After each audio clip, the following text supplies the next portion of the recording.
A good nerve Shabbos, everybody. Ephraim Schwartz. It is way too hot outside in the beautiful land of Eretz Yisrael, but there's my porch.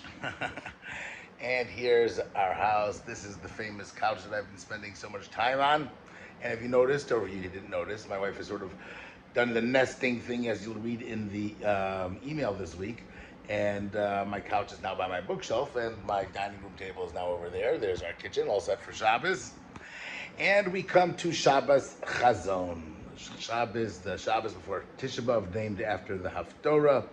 Chazon, Yeshaya, the vision of Yeshaya of the destruction of the Beis Hamikdash. This Sunday will, Eretz Hashem, be Tisha B'Av, which will hopefully be a holiday. And and a fascinating answer to a question that has troubled me, I think, since the years that I've become a tour guide here in Eretz Yisrael. Baruch Hashem, this week I had a tour. Thank you very much. Brooke family from Norfolk, Virginia.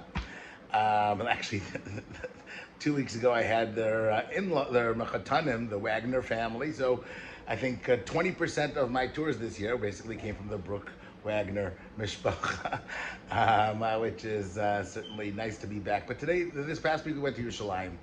And one of the things that I always talk about Yerushalayim, one of the questions that I always have in the introductions, to try to give you a feel of what Yerushalayim was like during Bayis Sheni, and sort of readjust our thinking about Tisha B'Av in general.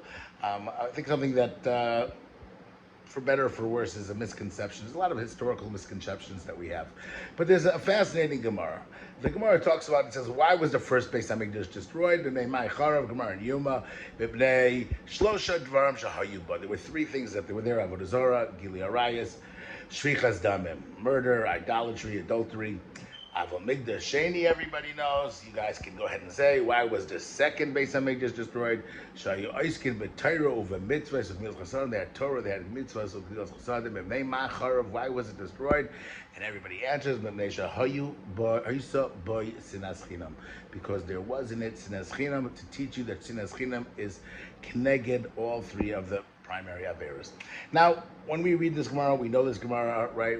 What does that mean, that there was sinas chinam during the second Beis Hamikdash? So I guess, today we're raised in 2,000 years afterwards, and sinas chinam means we should go on Tisha B'Av and watch the Chafetz Chaim Heritage Foundation video, and we should read about, we should learn about Lashon Hara is a terrible thing, and when you speak Lashon Hara, it's like a pillow, then you open it up, and the feathers fly all over, and you can't gather them back again, and people shouldn't have WhatsApp groups, and things go viral, and children shouldn't bully other children in the playground, and it's not a nice thing, and it's sinas chinam, and that's why the Beis Hamikdash was destroyed. And that's what we read. And I want to pause and stop, and here's the question. If you look at all during the second Beis Hamikdash, what was going on? Let me give you a little new perspective of the sinas chinam in the second Beis Hamikdash. The second Beis Hamikdash was civil war. Jews were murdering each other, killing each other, stabbing each other's babies, throwing them off the roofs. They were stealing food, burning down storehouses of wheat. You're talking about chaos. BLM had nothing on what was going on in Yerushalayim before the second Beis Hamikdash.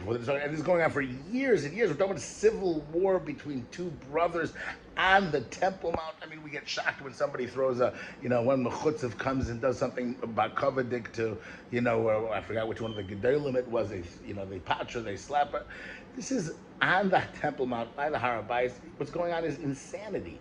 We've come a long way with our WhatsApp groups and our Lashon Hara. So what does that mean? That there was no Avodah Zarah, Gili Arayis, Shvichas Damim in the segment? Of course there was.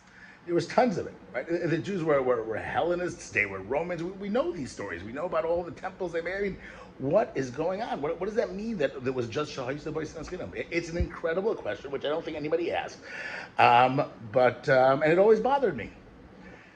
This year I saw Rabbi Yonasan Abshitz asks the question. Rabbi Yonasan Abshitz in the Sefer Yoros Dvash says the question, and he says, the Beis Hamikdash during the second Beis Hamikdash, he goes, as long as there is, why are Batei Mikdash destroyed? We have the story about Avram Avinu at Sodom, right? If there's 10 tzaddikim in the city, nothing should happen. right? We know that Noach was short the 10 tzaddikim. It wasn't a flood. Wasn't. Again, there was certainly a tremendous amount of Torah and learning. And we have the Mishnayos tonight. Hillel lived during the second base of Midrash. There was Talmidei Chachamim that were there. There were Kollels. There was Lakewood. I mean, it was all were nothing compared to the type of Torah that was going on in the times of the second base of Midrash as well. So why was it destroyed? See, in the first base of Midrash, I understand. Besides the Nevi'im, besides the term, there really was just everybody was en masse. But during the second base of Midrash, where you had these tzaddikim and you have the Tanoim, and then the people that were learning, you had the righteous people. Why was it destroyed? And the answer the Gemara tells us is because of sinas chinam. What does that mean with sinas chinam? Not that they hated one another necessarily, like the Talmidei of Rabbi Kiva, which is after the Churban Beis Hamikdash, but sinas chinam to their brothers and sisters that were sinning, right? What does that mean? Sinas chinam is that they didn't bother to be mechiach them. They didn't bother to rebuke them. They didn't try to go ahead and to be makar them. Meaning we're learning, we're in a little shtetl, we've got our kosher, but just because they're doing those things, let them go, let them, as we say in Yiddish, gay kaken and yam, right? Let them do what they're doing over there. What do we, we've got our own little ghetto, we've got our Meir Sharm, we've got our Bnei Brak, and let them do what they're doing. That's hatred. That's pure, unadulterated hatred for no reason, and it hurts me, right? Meaning, if this is my child that's going off the ground, I'll do everything I can to get it back. If this is my brother, this is my sister, this is my father, this is my mother, how can I just sit back and go to yeshiva every day like nothing happened, right? I have a love for them, right? If you see somebody drowning and you're not going to try to do whatever you can to save that person, you're hating the person. The only way that a person would see somebody drowning and not save him is because he hates him. It's a natural human instinct. The second base Hamikdash, where we had Torah, we had mitzvahs, we had chesed organizations, we had everything. Why was it destroyed? You know why? For no reason besides the fact that we didn't have enough love for each other, that we didn't care enough about the fact that they're sinning, the fact that we have an obligation to go ahead and to pick up every other Jew and to save them, to try to bring them in, to bring them closer, to show them Hashem, to show them His glory. It's not an easy task. We read before Tisha B'Av, we start off with always Sefer Devarim. Sefer Devarim, Rashi begins. Why is Sefer Devarim all about? Hashem, Moshe Rabbeinu is being mochiach. It's a Sefer Tochacha. It's a Moshe Sefer.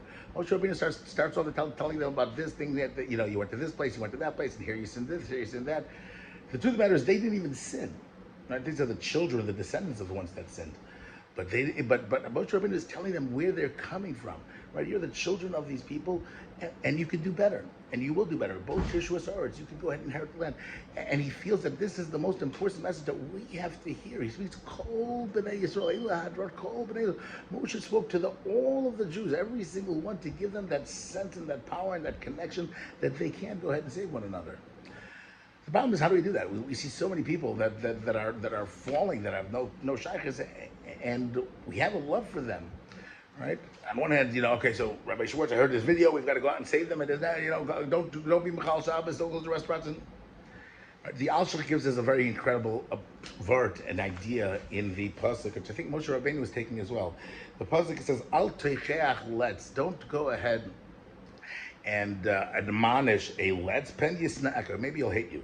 Go ahead and admonish a smart person, Talmud Chacham, and he'll love you. And it's the same question. The guy says Talmud Chacham. What do you have to tell him about? You were Bavatl Torah for 3 minutes, big deal. This guy's doing everything wrong. Well, I should leave him alone. Don't I have an obligation to be admonished to people that are not doing it, and I'll let somebody that makes mockery, but right? So the Al Shechakar says, no, you're not reading the pasuk right. Al Teicheach let's. Don't, when you're admonishing a person, don't call him a let's. Don't say you guy, you shagets, you let's, you that. Right? Penny's not good. Then what's going to happen? He's going to say, this guy doesn't love me. He doesn't care about me. He's just going ahead and, working out his own issues on me. Get away from me. Right? But if you go over and tell him, you know what, you're a chacham, what a smart person you are, what a great person you are, then he'll go ahead and love you. Right? There's a story of the Chafetz Chaim. The Chafetz Chaim was one time in an inn, and he sees this grubba person coming in, and he's doing terrible things. He's like, making a noise and drinking and this and that. And the Chafetz Chaim says, I have to do something. It's this person, and I gotta go ahead and admonish him. And before he went over the balabas, the innkeeper sees him going over. He says, don't waste your time with this guy. This guy was taken by the Russians as a young child, and he was raised in the army of the Tsar, and he's a boor, and he's just, Nabuch, what could you do? Chafetz goes, really? No, for sure I have to. And he goes over to me, he goes, I heard that you were in the Tsar's army, and they must have done terrible things. They must have tried to make you give up your Yiddishkeit and do all those things. And you still remained a Yid? Even so, you still have your Jewish identity? I'm so jealous of you. Can you go ahead and give me a bracha? Can I have some of yours, chusim? And the person was also so touched, and he keeps talking. You're in the Olam Haba that you have got over, but can you imagine you'd have even a little bit more Olam Haba if you went ahead and learned a little Torah? Can you imagine how perfect that would be? A little more if you did this. I mean, you're already perfect, but that's we read the story was of Bar Kamsa, and Bar Kamsa, the Beis Hamikdash was destroyed. And there's many questions on the story, but the Bar Kamsa goes ultimately at the end, and he goes to the Roman thing, and he says the Jews are not going to go ahead and accept this offering. Send them an offering, and we'll see if they'll take it or not. And he brings him a cow, and he makes a mum on the lip of the cow. And the Gemara tells us, he goes, for the Goyim, that's not a mum. For the Jews, it is a mum. Right? And sure enough, they didn't accept the offering. The Shem Shmuel explains to Gemara. He says, you know what? For the Goyim, it's only a mum if you go ahead and you stab somebody and you kill him and you hit him with your hands and you destroy him, you beat him up, But for the Yidden, it's a mum just on the mouth, right? But Goyim, it's not. So when I spread gossip on him, I spread lashon hara, I spoke falsehood about him. For the Goyim, that's not a mum. But for Yidden, we understand we have a koach hapeh, we have the power of our mouth. Sefer Devarim is that sefer of the words, the power of our mouth, the power of us to feel a sense of responsibility for everybody else. If we do that, then the Mir Hashem, Shabbos Chazon, we're able to see the Beis Hamikdash Shlishi. We shouldn't be able to only see it. We should be able to feel the Beis Hamikdash, to experience Mir Hashem. This Tisha B'Av will be a Yom Tov that we'll be able to celebrate. Have a wonderful Shabbos. Subscribe to my weekly email, Rabbi Schwartz at yahoo.com. Join my WhatsApp group. You can get these every week if you just popped into it. And by sending me an email to Rabbi Schwartz at yahoo.com. And Amir Hashem, I hope to see you back here in Eretz Yisrael very soon. Good Shabbos.